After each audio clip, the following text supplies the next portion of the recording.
Hi welcome back to my channel. ఈరోజు కథ నువ్వుంటే నా జతక 17వ భాగాన్ని వినేద్దాం. ఉదయం భూపతి గారికి మెలకువ వస్తుంది. లేచి చూస్తే శ్రీ ఆయన చేయి పట్టుకొని ఉంటుంది. భూపతి గారు శ్రీని చూసి చేయి తీసుకోవాలని చూస్తారు. కానీ శ్రీ చేయి గట్టిగా పట్టుకొని ఉంటుంది. ఆయన కదలడంతో శ్రీకి మెలకువ వస్తుంది. హాయ్ అంకుల్, మీరు లేచారా? ఇప్పుడు ఎలా ఉంది? నొప్పి తగ్గిందా అన్నది. పర్వాలేదు, ఇప్పుడు బాగానే ఉంది అని లేవడానికి ట్రై చేస్తారు ఆయన. శ్రీ ఆయన్ని పట్టుకొని, అంకుల్ మీరు లేవకూడదు, రెస్ట్ తీసుకోవాలి. మీ వాళ్ళు ఎవరో చెప్పండి అంకుల్, నేను ఫోన్ చేస్తాను అంటుంది శ్రీ. నా ఫోన్ ఏది అని అడుగుతాడు భూపతి. మీ ఫోన్ యాక్సిడెంట్లో పగిలిపోయింది అంకుల్, మీరు నెంబర్ చెప్తే నేను ఫోన్ చేస్తాను అంటుంది. భూపతి గారు నెంబర్ చెప్తారు. శ్రీ ఫోన్ చేసి భూపతి గారికి ఇస్తుంది. భూపతి గారు మాట్లాడి పెట్టేసి శ్రీని చూస్తారు. రాత్రంతా మేలుకోవడంతో కళ్ళని ఎర్రగా అయిపోయి ఉంటాయి. శ్రీ, ఇంకా నువ్వు వెళ్ళిపో అమ్మా, మా వాళ్ళు వస్తున్నారు అంటాడు భూపతి. లేదంకుల్, వాళ్ళు వచ్చే వరకు ఇక్కడే ఉంటాను అంటుంది. లేదు శ్రీ, వాళ్ళు వచ్చేసరికి మధ్యాహ్నం అవుతుంది, నువ్వు వెళ్ళమ్మా అంటాడు. అంతవరకు మీరు ఒక్కరే ఉంటారా? నేను ఒప్పుకోను. నువ్వు వెళ్ళి ఫ్రెష్ అయ్యి రా అమ్మా అంటాడు. సరే అంకుల్, నేను ఫ్రెష్ అయ్యి వస్తా, అంతవరకు మీరు ఎక్కడికి వెళ్ళకూడదు. సరే, నేను ఎక్కడికి వెళ్ళను అంటాడు. శ్రీ ఫ్రెష్ అయ్యి తన ఫ్లాట్కి వెళ్ళిపోతుంది. భూపతికి ఆపరేషన్ చేసిన డాక్టర్ ఆయన దగ్గరికి వస్తాడు. ఇప్పుడు ఎలా ఉంది మీకు అని అడుగుతాడు. ఫైన్ డాక్టర్, ఫీ ఎంతో చెప్తే నేను పే చేస్తా అంటాడు. మీతో ఉన్న అమ్మాయి ఆల్రెడీ పే చేసింది, కానీ ఫుల్ అమౌంట్ లేక నాకు తన లాకెట్ ఇచ్చింది అని చెప్పి ఆ లాకెట్ భూపతికి ఇస్తాడు. భూపతి అది తీసుకుని, నేను తనకి ఏమవుతానని చెప్పింది అని అడుగుతాడు. మీరు తన అంకుల్ అని చెప్పింది, ఎలాగైనా మిమ్మల్ని కాపాడమని చాలా రిక్వెస్ట్ చేసింది. మీరు నిజంగా చాలా లక్కీ అలాంటి నైబర్ ఉన్నందుకు అంటాడు doctor. Okay doctor, thank you for saving my life, నేను మీ అమౌంట్ పే చేస్తాను అంటాడు. డాక్టర్ నవ్వుతూ, థ్యాంక్స్ చెప్పాల్సింది నాకు కాదు మిస్టర్, ఆ అమ్మాయికి అని చెప్పి వెళ్ళిపోతాడు. భూపతి ఆలోచిస్తూ ఉంటాడు. కాసేపటి తర్వాత శ్రీ ఫ్రెష్ అయి వస్తుంది. హాయ్ అంకుల్, నేను వచ్చేసా, మీకోసం సూప్ తెచ్చేసా అని బ్యాగ్లో నుంచి సూప్ బయటికి తీస్తుంది. నాకేం వద్దమ్మా అంటాడు. అలా అంటే ఎలా అంకుల్, మీరు ఏదో ఒకటి తినాలి కదా.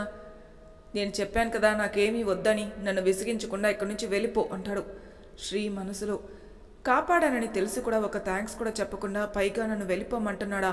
చెప్తా మీ పని, నేను చేసిన సూప్ ఎలా తాగురో నేను చూస్తా. ఏంటి అంకుల్, మీకు నేనంటే భయమా అన్నది. ఏంటి, నువ్వంటే నాకు భయమా? ఈ భూపతిని భయపెట్టే వాళ్ళు ఇంకా పుట్టలేదు. మరి నన్ను చూసి ఎందుకు భయపడుతున్నారు? వాట్ నాన్ సెన్స్, నేను నిన్ను చూసి భయపడ్డం ఏంటి అంటాడు. మరి నేను తెచ్చిన సూప్ ఎందుకు తాగడం లేదు? నేను సూప్ తాగను. అదేం లేదు, మీరు నన్ను చూసి భయపడుతున్నారు, అందుకే నేను తెచ్చిన సూప్ తాగడం లేదు. ఒకవేళ మీరు నాకు భయపడకపోతే ఈ సూప్ తాగండి, అప్పుడు నమ్మతా మీకు అసలు భయమే లేదని అంటుంది. భూపతి కోపంగా ఇటివ్వు అని సూప్ మొత్తం తాగేస్తాడు. శ్రీ ఆయన్ని చూసి నవ్వుకుంటుంది. భూపతి గారు మొత్తం తాగాక శ్రీని చూసి, చాలా, ఇప్పుడైనా నమ్ముతావా ఈ భూపతి ఎవరికి భయపడరని? శ్రీ నవ్వుతూ భూపతి చేతిలో ఆ బౌల్ తీసుకుని, నమ్ముతాను అంకుల్, మీరెవ్వరికీ భయపడరు అని ఆయన మూతి తుడుస్తుంది. భూపతి శ్రీని అలాగే చూస్తూ ఉంటాడు. శ్రీ ట్యాబ్లెట్లు తీసుకొచ్చి ఇవి తినండి అంటుంది. భూపతి ఆ ట్యాబ్లెట్స్ చూసి, నేను తినను, నాకొద్దు అంటాడు. మనసులో, బాబోయ్, ఈయన చిన్నపిల్లాడి కంటే ఘోరంగా ఉన్నారు, ప్రతిదానికి నన్ను భంగపోయేలా చేస్తున్నారు. అంకుల్, మీరు ట్యాబ్లెట్లు ఖచ్చితంగా తినాలి, లేకపోతే మీరు త్వరగా కోలుకోలేరు అంటుంది. ఏమైనా సరే నేను మాత్రం ట్యాబ్లెట్లు వేసుకోను అంటాడు భూపతి. అంకుల్, మీరు ఇలా మొండి పట్టుబడితే నేను ఏంటో మీకు చూపించాల్సి వస్తుంది, దాని బదులు మీరే తినేయండి అంకుల్ ప్లీజ్ అంటుంది. ఏంటి బెదిరిస్తున్నావా? నువ్వేమైనా చేసుకో, నేను మాత్రం ట్యాబ్లెట్లు తినను అంటాడు. శ్రీ మనసులో, రామరామ, ఈయన ఏంటి నాకంటే అర్ధమానంగా ఉన్నారు, నేను అమ్మమ్మ స్టైల్లో ఉపయోగించాల్సిందే అనుకుంటూ భూపతి గారి దగ్గరికి వెళ్ళి ఒక చేత్తో తన 2 వేళ్లతో భూపతి గారి నోరు తెరిచి వెంటనే ట్యాబ్లెట్లు నోట్లో వేసేస్తుంది. ఆయన మింగకపోవడంతో ఇంకొక చేత్తో ముక్కు మూసిపెడుతుంది. దెబ్బకు ఆయన మింగేస్తారు. వెంటనే శ్రీ చేతులు తీసేసి ఆయనకి నీళ్ళు ఇస్తుంది. ఆయన వాటర్ తాగి కోపంగా, అసలు ఏమనుకుంటున్నావు నీ గురించి? నీకే ఎంత ధైర్యం ఉంటే నా పర్మిషన్ లేకుండా నన్నే ముట్టుకొని నా చేతనే ట్యాబ్లెట్లు వేసుకునేలా చేస్తావు అని అరుస్తారు. కూల్ అంకుల్, మీరే అన్నారు కదా నన్ను ఏమైనా చేసుకో అని, అందుకే ఇలా చేశా, అది కూడా మీ పర్మిషన్తోనే. మా అమ్మమ్మ కూడా నేనేమైనా తినకపోతే ఇలాగే చేస్తుంది అంటుంది శ్రీ.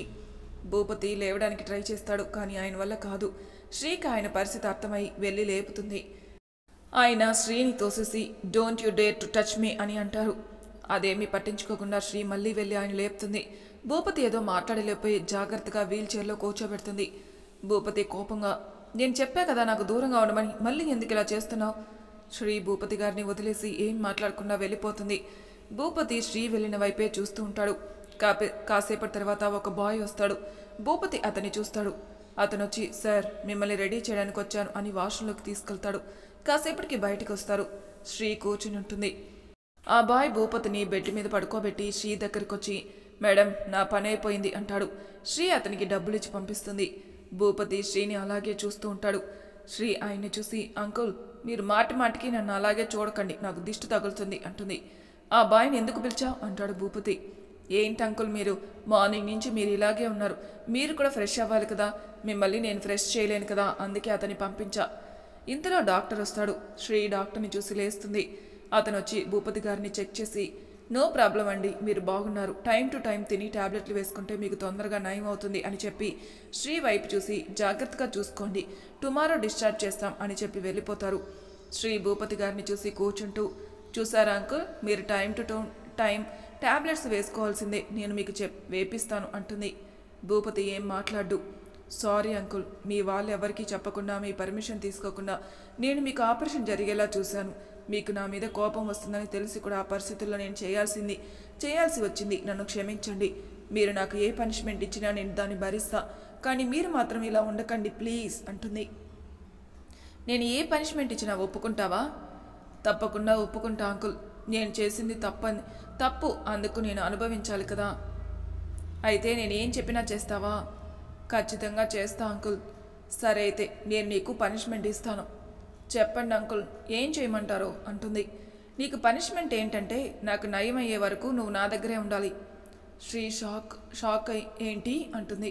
అవును, నాకు పూర్తిగా బాగయ్యే వరకు నువ్వే నన్ను చూసుకోవాలి, నాతోనే ఉండాలి, అదే నీకు నేను ఇచ్చే పనిష్మెంట్. కానీ అంకుల్ నా జాబ్, నా ఫ్లాట్ వీటినన్నిటినీ వదిలేసి నేను ఎలా రావాలి? అదంతా నాకు తెలీదు, నేను పనిష్మెంట్ ఇచ్చాను, పాటించడం పాటించకపోవడం నీ ఇష్టం అంటాడు భూపతి. శ్రీ మనసులో కర్మ, నేను మంచి చేసినా అటు తిరిగి నా మీదకే తప్పు వస్తుంది, నాకు ఇలా కావాల్సిందే, ఇంకొకసారి నేను ఎవరి జోలికి వెళ్లకుండా ఉండాలి. అయినా ఈయన టాబ్లెట్లు వేసుకోమని మాటలతో చెప్తే వినడం లేదే, నేను కాబట్టి ఈయన తిట్లు భరించా, వేరే వాళ్ళైతే దెబ్బకు పారిపోతారు. ఈయన ఫ్యామిలీకి చెప్పకుండా నేను ఆపరేషన్ చేయించా, కాబట్టి నాకు ఈ పనిష్మెంట్ తప్పదు. సరే అంకుల్, మీ పనిష్మెంట్కి నేను ఒప్పుకుంటాను, మీకు బాగా అయ్యే వరకు నేను మీ దగ్గరే ఉంటాను, కానీ ఒక కండిషన్. ఏంటి అంటాడు. నేను నెలకొకసారి మా వాళ్ళని చూడడానికి వెళ్తాను, దానికి మీరు ఒప్పుకోవాలి.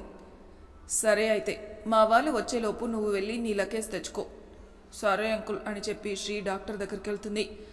సార్ అంకుల్కి ఎప్పటికీ పూర్తిగా నయం అవుతుంది అని అడుగుతుంది. పూర్తిగా అంటే ఒక 6 నెలలకు బాగవుతుంది అనుకుంటా అన్నాడు doctor. Okay sir, thank you అని శ్రీ అక్కడి నుంచి డైరెక్ట్గా ఆఫీస్కి వెళ్ళి జాబ్కి రిజైన్ చేస్తుంది.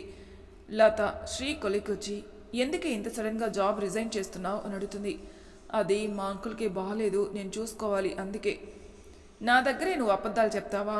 ఆ మేనేజర్ గాడికి పెళ్ళైనా కూడా నేను ఇబ్బంది పెడుతున్నాడు అనే కదా నువ్వు రిజైన్ చేస్తున్నావు అంటుంది లత. ఒక రకంగా నువ్వు చెప్పింది కూడా నిజమే, నేను జాబ్ మానేయాలి అనుకున్నాను, దానికి తోడు మా అంకుల్ నాకు పనిష్మెంట్ ఇచ్చారు, అందుకే మానేస్తున్నాను. సరే శ్రీ, నువ్వు జాగ్రత్తగా ఉండు, ఇంతకీ ఏం పనిష్మెంట్ అన్నది లత. అదో పెద్ద కథ, నీకు మళ్ళీ చెప్తాలే, ఇంకా నేను రాను, నువ్వు కూడా జాగ్రత్త అని చెప్పి తన ఫ్లాట్కి వెళ్ళి లగేజ్ తీసుకుని ఫ్లాట్ ఖాళీ చేసి పక్క ఫ్లాట్ పాపతో కాసేపు ఆడుకొని బాయ్ చెప్పి హాస్పిటల్కి వచ్చేస్తుంది శ్రీ వచ్చేటప్పటికి భూపతి గారు మనుషులు వచ్చేస్తుంటారు. శ్రీ వెళ్ళి భూపతి గారి పక్కన నిల్చున్నట్టుంది. భూపతి శ్రీని చూసి, శ్రీ అతను చారి నా పిఏ అని ఒకతన్ని చూపిస్తాడు. ఇతనే నాకు ఏం కావాలో అన్నీ చూసుకుంటాడు. చారి నీకు చెప్పాను కదా తనే శ్రీ అంటాడు. శ్రీ చారీని చూసి చిన్నగా నవ్వుతుంది. చారీ కూడా శ్రీని చూసి నవ్వుతాడు. భూపతి పనివాళ్ళు వచ్చి శ్రీ లగేజ్ని తీసుకెళ్తారు. భూపతి ఒక చెక్ శ్రీకి ఇస్తాడు. ఏంటిది అంకుల్ అంటుంది. నువ్వు నన్ను కాపాడిన దానికి నేను ఇచ్చే బహుమానం. శ్రీ అది తీసుకుని చూసి, ఏంటి అంకుల్ 20 లక్షలా? నువ్వు నాకు చేసిన దానికి ఇది చాలా తక్కువ శ్రీ అంటాడు భూపతి. శ్రీ అది వెనక్కి ఇస్తూ, చూడండి అంకుల్, మీరు నాకు ఏదైనా ఇవ్వాలనుకుంటే నాకు లాకెట్ ఇవ్వండి, నాకు అది చాలు. నేను ఒప్పుకోను శ్రీ, నువ్వు నాకు చేసిన సహాయానికి నీకు ఏదో ఒకటి ఇవ్వాలి, కాదనకుండా ఇది తీసుకో అంటాడు. శ్రీ కోపంగా, అంకుల్ మీకు డబ్బులు ఎక్కువైతే అనాథలకు పెట్టండి, అంతేకాని ఇలా నాకు ఇవ్వడం నాకు నచ్చలేదు. నేను డబ్బుకి ఆశపడి మిమ్మల్ని కాపాడలేదు, మానవత్వంతో కాపాడాను. దానికి మీరు డబ్బులు ఇస్తే నాకు ఇష్టం లేదు, నేను ఒప్పుకోను అంకుల్ అంటుంది. సరే శ్రీ, నువ్వు చేసిన దానికి నేను ఏదో ఒకటి ఇవ్వాలి, ఏం కావాలో అడుగు, ఏదైనా సరే నేను చేస్తాను. మిమ్మల్ని కాపాడడానికి నేను మా అమ్మ నాకు ఇచ్చిన లాకెట్ ఇచ్చాను, అది నాకు ఇప్పించండి చాలు అంటుంది శ్రీ. అంతేనా, ఇంకేం వద్దా అంటాడు. నాకు నాది తప్ప నాది కానిది నాకు అవసరం లేదు అంకుల్, నాకు నా లాకెట్ ఇప్పించండి చాలు అంటుంది. భూపతి తన దగ్గరున్న శ్రీ లాకెట్ శ్రీకి ఇస్తాడు. శ్రీ దాన్ని ఎంతో ప్రేమగా తీసుకుని దాన్ని ముద్దు పెట్టుకుని మెడలో వేసుకుంటుంది. ఇంతలో డాక్టర్ వస్తాడు. డాక్టర్, నన్ను డిశ్చార్జ్ చేయండి, నేను ఇప్పుడే వెళ్ళాలి అన్నాడు భూపతి. మీకు అది సేఫ్ కాదండి అంటాడు డాక్టర్. ఫార్మాలిటీస్ అన్నీ మా వాళ్ళు చూసుకుంటారు. చారీ, ముంబైకి ఫ్లైట్ టికెట్స్ బుక్ చేయి అంటాడు భూపతి. అంకుల్, డాక్టర్ చెప్తున్నారు కదా మీకు సేఫ్ కాదని, వినరేంటి అంటుంది శ్రీ. శ్రీ, మనం ఇంకో 2 అవర్స్లో ముంబైలో ఉంటాం, నువ్వు చారీతో వెళ్ళు అంటాడు భూపతి. శ్రీ మాట్లాడేలోపే చారీ వచ్చి శ్రీని పిలుచుకుని వెళ్ళిపోతాడు. ఏంటి చారీ గారు, మీరు ఆయనకి నచ్చ చెప్పాల్సింది పోయి నన్నే తీసుకొస్తారేంటి అంటుంది. సార్ ఒక్కసారి కమిట్ అయితే ఎవరి మాట వినరు, చెప్పినా లాభం ఉండదు, పైగా ఎదురు చెప్తే కోపడతారు, అందుకే మిమ్మల్ని తీసుకొచ్చేసాను అంటాడు చారీ. సరిపోయింది. శ్రీ ఫోన్కి మెసేజ్ వస్తుంది. ఏంటా అని చూస్తే తన అకౌంట్లో 1,30,000 పడి ఉంటాయి. శ్రీ ఆ మెసేజ్ చూసి, చారీ గారు ఏంటిది అని చారీకి చూపిస్తుంది. చారీ దాన్ని చూసి, సార్కి కూడా మీలా ఆత్మాభిమానం ఎక్కువ, ఎవరి డబ్బు తీసుకోరు, అందుకే మీ డబ్బు మీకు వచ్చింది అంటాడు. అవును చారీ గారు, అంకుల్ ఫ్యామిలీ వాళ్ళు ఎవరూ రాలేదేంటి, అంకుల్కి ఎవరూ లేరా అంటుంది. అది ఆయనకు అమ్ముంది, ఆవిడ అంటుండగానే భూపతి గారు ఫోన్ చేస్తారు. చారీ శ్రీని తీసుకుని భూపతి గారి దగ్గరికి వెళ్తారు. అక్కడ ఫార్మాలిటీస్ అన్నీ పూర్తి చేసుకుని ఎయిర్పోర్ట్కి వస్తారు. భూపతి, శ్రీ, చారీ ఇంకా పనివాళ్ళు ఫ్లైట్లో ముంబైకి బయలుదేరతారు. ఫ్లైట్ ముంబై చేరుకుంటుంది. శ్రీ భూపతి గారిని జాగ్రత్తగా చూసుకుంటుంది. అందరూ భూపతి గారి ఇంటికి వస్తారు. శ్రీ ఆ ఇల్లు చూసి నోరు తెరుస్తుంది. ఆ ఇల్లు చూడ్డానికి ఒక రాజ్యభవనంలా ఉంటుంది. అందరూ లోపలికి వస్తారు. భూపతి గారిని జాగ్రత్తగా రూమ్లో పడుకోబెడతారు. భూపతి గారు శ్రీని చూసి, శ్రీ, నువ్వు వెళ్ళి రెస్ట్ తీసుకో అంటారు. శ్రీ సరే అని బయటకొచ్చి ఇల్లంతా చూస్తూ ఉంటుంది. చారీ శ్రీ పక్కకొచ్చి, ఇల్లు నచ్చిందా అంటాడు.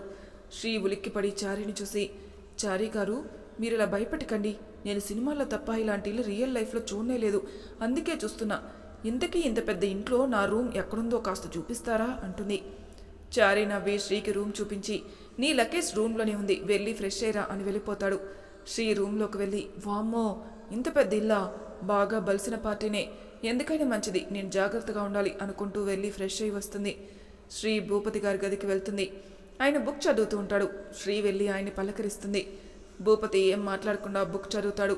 ఏంటి అంకుల్, ఎవరైనా పలకరిస్తే తిరిగి పలకరించాలి లేదా నవ్వాలి, మీరేంటి ఏం మాట్లాడరు? భూపతి ఏం మాట్లాడు. శ్రీ మనసులో, బాబోయ్ ఈయన మూడు ఎప్పుడు ఎలా ఉంటుందో, ఇందాకే కదా బాగా మాట్లాడాడు, మళ్ళీ ఏంటి శివయ్య, ఈయనతో ఈ 6 నెలలు నేను ఎలా వేగాలో ఏంటో అనుకుంటూ ఉండగా శ్రీకి ఫోన్ వస్తుంది. శ్రీ ఫోన్ లిఫ్ట్ చేసి హలో అంటుంది. అటుపక్క నుంచి 2 గొంతులు ఒకేసారి శ్రీ అని అరుస్తాయి. దెబ్బకి శ్రీ చెవికి తూట్లు పడతాయి.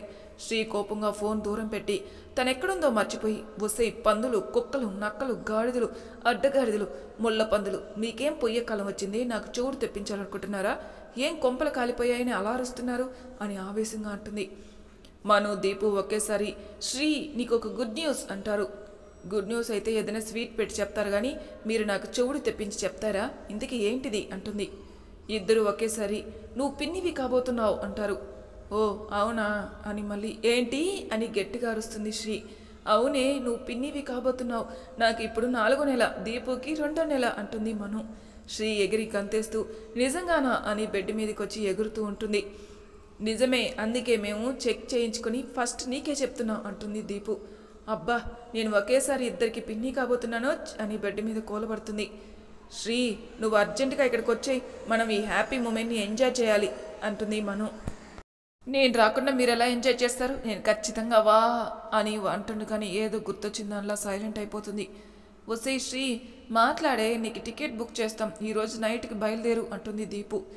లేదు దీపు, నేను ఇప్పుడు రాలేను అంటుంది శ్రీ. ఏం పోయే కాలం, ఎందుకు రావు, మాకంటే నీకు నీ వర్కే ముఖ్యమా అంటుంది మను. లేదే, నేను చెప్పేది వినండి, ఆ తర్వాత మీ ఇష్టం అని భూపతి గారిది అంతా చెప్తుంది శ్రీ. మను, దీపులు సైలెంట్ అవుతారు.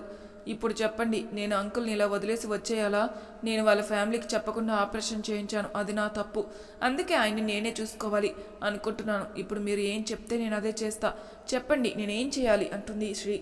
దీపు బాధగా, సరే శ్రీ, నువ్వు ఆయనకి తగ్గేంత వరకు రాకులే. అవును శ్రీ, ఆయన జాగ్రత్తగా చూసుకో, ఆయనకి తగ్గాకే ఇక్కడికి రా, నువ్వు వచ్చాకే అందరం సెలబ్రేట్ చేసుకుందాం అంటుంది మను. సరే, మీ ఆరోగ్యం జాగ్రత్తగా చూసుకోండి, టైంకి ఫుడ్ తినండి, ఫైటింగ్ సినిమాలు ఎక్కువ చూడండి. ఎందుకు తల్లి, కడుపులోనే మమ్మల్ని తన్నిద్దాం అనుకుంటున్నావా? మాకు చెప్పడం కాదు, ముందు నువ్వు తిను అంటుంది దీపు. అబ్బా సరేలేవే, ఈ విషయం ఎవరికీ చెప్పకండి. మేం చెప్పలే కానీ నువ్వు ఈ 6 నెలలు జాబ్ లేకుండా ఎలా ఉంటావు అంటుంది మను. నేను జాబ్ ఇంట్లో ఉండే చేస్తాను, అంతా సెట్ చేసుకుంటున్నా, మీరేం టెన్షన్ పడకండి అంటుంది శ్రీ. సరే శ్రీ, నువ్వు జాగ్రత్త, ఎలాంటి తింగర వేషాలు వేయకు అంటుంది దీపు. సరేలే తల్లి, ఇంక నేనుంటాను, మీరు జాగ్రత్త అని ఫోన్ పెట్టేసి మళ్ళీ లేచి ఎగురుతుంది శ్రీ. శ్రీకి సడన్గా ఏదో గుర్తుకొచ్చి భూపతి గారిని చూస్తుంది. అప్పుడు శ్రీకి గుర్తుకొస్తుంది తను ఎంతవరకు భూపతి గారి ముందు ఉందని. భూపతి గారు శ్రీని కన్నార్పకుండా చూస్తూ ఉంటారు. శ్రీ మెల్లగా ఆయన దగ్గరికి వెళ్ళి కూర్చుంటుంది. సారీ అంకుల్, మా ఫ్రెండ్స్ నేను పిన్ని అవుతున్నానని చెప్పేసరికి నేను చాలా ఎక్సైట్ అయ్యాను, మిమ్మల్ని కూడా మర్చిపోయి మాట్లాడాను, నిజంగా నన్ను క్షమించండి. భూపతి బుక్ పక్కన పెట్టి గట్టిగా నవ్వుతారు. శ్రీ ఆయన్ని అలాగే చూస్తూ ఉంటుంది. ఆయన 15 నిమిషాల వరకు కడుపు పట్టుకొని నవ్వుతూనే ఉంటారు. శ్రీ అంకుల్ అని పిలుస్తుంది. భూపతి గారు నవ్వుని ఆపుకుంటూ, ఏంటి శ్రీ తిట్టడం, వాళ్ళు ఎలా తట్టుకున్నారు, ఆ ఎగరటం ఏంటి, నువ్వెప్పుడు ఇలాగే ఉంటావా అని నవ్వుతూ అడుగుతారు. శ్రీ నవ్వుతూ, అమ్మయ్య, మీరు ఎక్కడ కోపడతారేమో అని చాలా భయపడ్డా అంకుల్ అన్నది. నా ముందర ఇప్పటి వరకు ఎవరు ఇలా ఫ్రీగా ఉండలేదు శ్రీ, అందుకే అందరూ నాకు రెస్పెక్ట్ ఇస్తూ చాలా గౌరవంగా మాట్లాడతారు, కానీ నువ్వు అలా మాట్లాడేసరికి నాకు కొత్తగా అనిపించింది, ఇంకా చాలా నవ్వు కూడా వచ్చింది అని నవ్వుతారు. శ్రీ ఆయన చూస్తూ ఉంటుంది. ఇంతలో పని మనిషి భోజనం తీసుకుని వస్తుంది. భూపతి గారు, నాకు ఇప్పుడే వద్దు, నువ్వు తీసుకెళ్ళు అంటారు. కానీ శ్రీ ఆవిడ్ని వెళ్ళిపోమని ప్లేట్ తీసుకుని అన్నం పెట్టి భూపతి గారి దగ్గరికి వస్తుంది. నేను చెప్పా కదా శ్రీ, నాకు వద్దు అని అంటాడు. అయ్యో అంకుల్, మీరు ఖచ్చితంగా తినాల్సిందే, మీరు మారం చేస్తే పొద్దున టాబ్లెట్లు వేసినట్టే వేస్తా అంటుంది. సరే పెట్టు, కానీ కొంచెమే తింటాను అన్నాడు. సరే అంకుల్ అని చెప్పి భూపతి గారితో మాట్లాడుతూ అన్నం మొత్తం పెట్టేస్తుంది. భూపతి గారు తిన్న తర్వాత ట్రేని చూస్తారు. అన్నం అంతా ఖాళీ అయి ఉంటుంది. ఆయన ఆశ్చర్యంగా శ్రీ వైపే చూస్తారు. శ్రీ నవ్వుతూ, చిన్నప్పుడు నేను తినకపోతే మా అమ్మమ్మ నాకు ఇలాగే పెట్టేది అంకుల్, ప్రేమగా మాట్లాడుతూ తినిపిస్తే ఎంతైనా తింటామని చెప్పేది, ఇప్పుడు మీకు కూడా అలాగే పెట్టా అంటుంది. భూపతి గారు నవ్వుతారు. శ్రీ ఆయనకి టాబ్లెట్లు ఇస్తుంది. ఆయన ససేమిరా వేసుకోరు. శ్రీ మళ్ళీ బలవంతంగా వేస్తుంది. భూపతి గారు శ్రీని కోపంగా చూస్తారు. మళ్ళీ కోపం తెప్పించానా, సారీ అంకుల్ అని తన 2 చేతులతో చెవులు పట్టుకుని అమాయకంగా అంటుంది. శ్రీ అలా చూసి భూపతి గారు నవ్వుతారు. ఇంకా మీరు రెస్ట్ తీసుకోండి అంకుల్ అని లేచి వెళ్తూ ఉంటుంది శ్రీ. భూపతి గారు శ్రీని పిలుస్తారు. శ్రీ వెళ్ళి భూపతి గారు దగ్గర కూర్చుని ఏంటి అంకుల్ అంటుంది. భూపతి గారు చేయి ముందుకు చాపి ఫ్రెండ్స్ అంటాడు. శ్రీ నవ్వుతూ షేక్ హ్యాండ్ ఇస్తూ ఫ్రెండ్స్ అంటుంది. తర్వాత ఆయన్ని పడుకోబెట్టి బయటకు వస్తుంది. బాగా లేట్ అవడంతో శ్రీ తిందామనుకుని ప్లేట్లో అన్నం పెట్టుకుని తినడానికి వెళ్తుంది. ఇంతలో బయట నుంచి ఒక ఆవిడ ఇంట్లోకి వస్తుంది. శ్రీ ఆవిడని చూసి పైకి లేచి ఎవరు కావాలండి అని అడుగుతుంది. ఆవిడ కోపంగా నా కొడుకు కావాలండి అంటుంది. శ్రీకి అర్థం కాక మీ కొడుకు ఎవరండి అంటుంది. ఆవిడ ఇంకా కోపంగా ఆ భూపతి ఉన్నాడే వాడే నా కొడుకు, ఎక్కడ చచ్చాడు అని అరుస్తుంది. ఆవిడ అరుపుకి దెబ్బకి శ్రీ దడుచుకుంటుంది. మరి తర్వాయి భాగంలో ఏం జరుగుతుందో నెక్స్ట్ ఎపిసోడ్లో తెలుసుకుందాం. అంతవరకు నా ఛానల్ సబ్స్క్రైబ్ చేయని వాళ్ళు ప్లీజ్ సబ్స్క్రైబ్ చేసుకోండి, లైక్ చేసి షేర్ చేయండి, మీ అభిప్రాయాలు నాకు కామెంట్ రూపంలో తెలియజేయండి. Thank you for listening.